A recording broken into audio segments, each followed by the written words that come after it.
Welcome back to Power League Bible Study. Did you miss it? Yeah, it's been literal years since the last one. But you know what?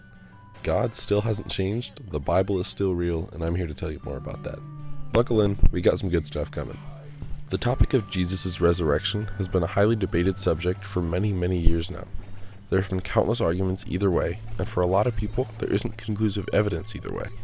Today, I'll do my best to convince you that Jesus actually did come back from the dead and that he is Lord of all. We first must answer this question. Why does it matter whether or not Jesus did rise from the dead? Well, to answer that, let's look at the Bible. Specifically in 1 Corinthians 15 verse 17. Paul writes to the Corinthian early church and says that if Christ has not been raised, your faith is futile.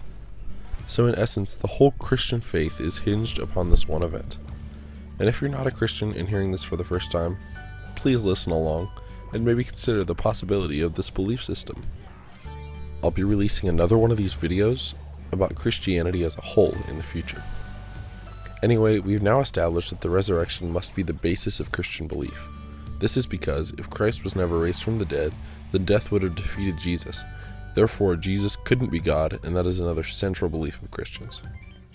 So, how do we know that the resurrection happened? Lee Strobel, in his book called The Case for Easter, goes into detail by interviewing 3 esteemed figures of history and/or science, and they provide great reasons here. The first argument against the resurrection is that Jesus actually survived the cross and just got away somehow.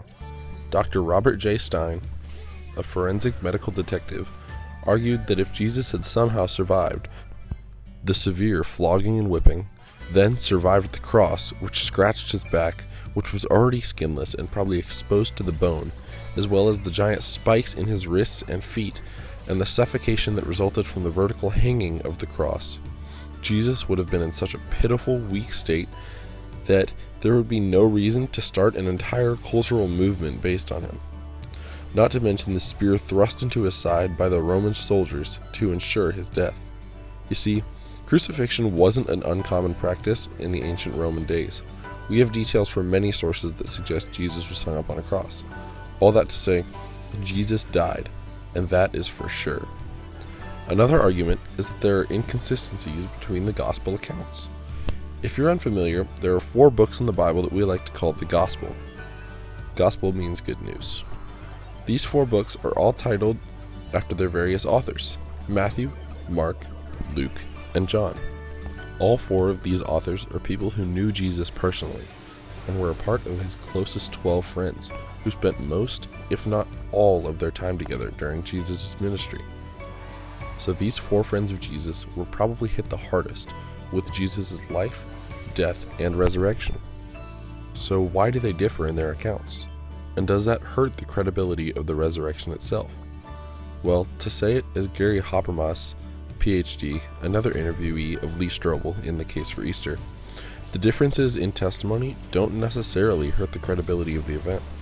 For instance, there are distinct variations in the accounts that Hannibal crossed the Alps with elephants, but no one questions the reality that Hannibal actually did. So with a few minor differences in their testimonies, the Gospels should be taken with the same level of scrutiny as any other historical event.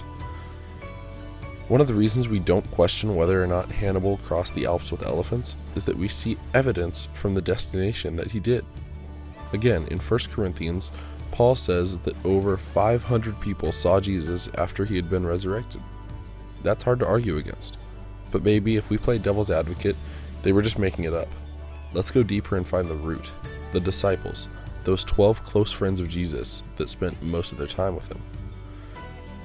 These close friends of Jesus who initially started spreading the word. When Jesus was crucified, they were hiding. They were fearful and nervous that the Romans would come after them next. What do they have to gain by making up this resurrection story? Many of these men died painful deaths as martyrs, whether being stoned, executed, or even crucified upside down. Would they not deny this fake rumor they spread to keep their own lives? If it was a joke or an untrue story, why would they die for it? That is the best evidence for the resurrection. The disciples died, sticking to the truth that Jesus did in fact rise from the dead. All of this means that our faith as Christians is true and real. I hope this helps settle any doubts you might have. Thank you for watching. Christ is King.